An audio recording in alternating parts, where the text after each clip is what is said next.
Ya, assalamualaikum warahmatullahi wabarakatuh. Kembali lagi kita bertemu ya. Hari ini saya akan membahas tentang pemilihan perguruan tinggi. Jadi perguruan tinggi atau sekolah lanjutan itu dibagi menjadi 4 aspek, 4 ya.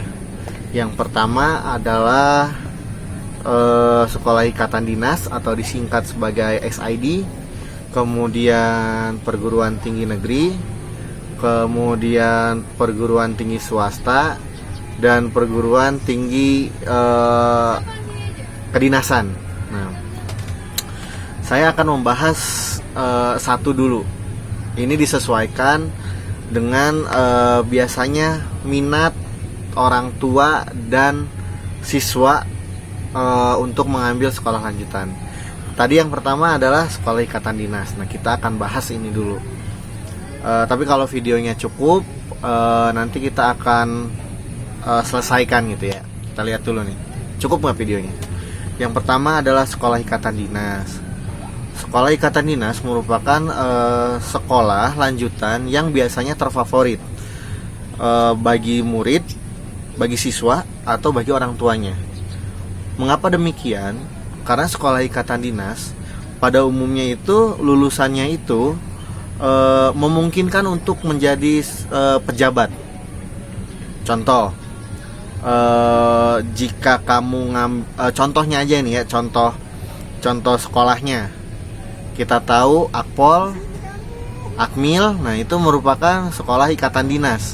STAN, IPDN, STTD, terus AIM, dan masih banyak lainnya. Nah, mengapa dikatakan bisa menjadi pejabat? Karena memang mereka itu penerimaannya pertama sulit, dan lulusannya mungkin bisa dibilang putra-putri terbaik bangsa gitu, karena proses seleksinya yang sangat luar biasa. Nah, selain hal positifnya, bukan hal positif, hal yang menguntungkannya selain memungkinkan untuk menjadi pejabat, kedua juga dia namanya aja udah ikatan dinas. Jadi setelah lulus tuh langsung diikat, langsung mendapatkan dinas atau langsung mendapatkan pekerjaan. Jadi setelah lulus tidak usah mencari pekerjaan lagi.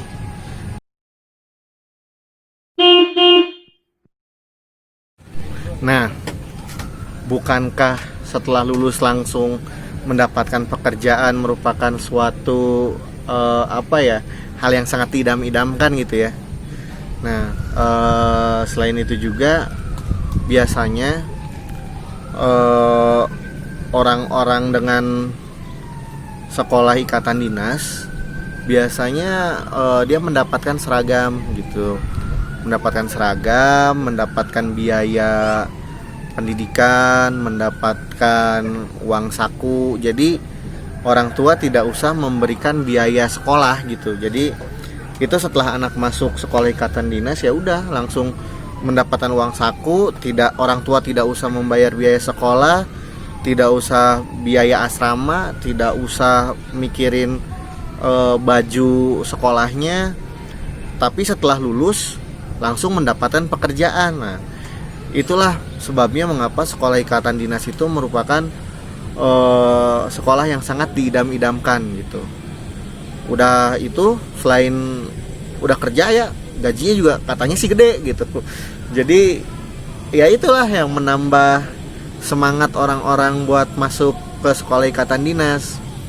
Namun hal-hal positif tadi bisa dikatakan memiliki satu kekurangan gitu. Kekurangannya tuh apa? Kekurangan bagi saya khususnya ya. Pertama adalah jalur seleksinya yang terlalu banyak. Kalau misalkan PTN, PTS itu sekali seleksi, setelah lolos ya udah lewat gitu, tinggal bayar SPP kemudian kuliah. Tapi kalau sekolah ikatan dinas tidak bisa seperti itu. Kalau sekolah ikatan dinas pertama kamu mungkin akan dites fisik dulu, kayak seperti tinggi badan, berat badan, terus juga minus dilihat. Kalau misalkan tinggi badannya cukup, atau misalkan badannya ideal, kemudian dirasa tidak ada kekurangan secara fisik yang terlihat, maka kamu akan masuk ke tes selanjutnya. Saya agak lupa tesnya runtutannya bagaimana atau urutannya seperti apa. Tapi yang jelas setelah itu kamu akan dites dari segi kecerdasan, tes umum lah ya, kayak tes matematika, fisika dan lain-lain gitu. Kamu akan dites setelah lulus tes pelajaran gitu. Apakah setelah lulus langsung sekolah?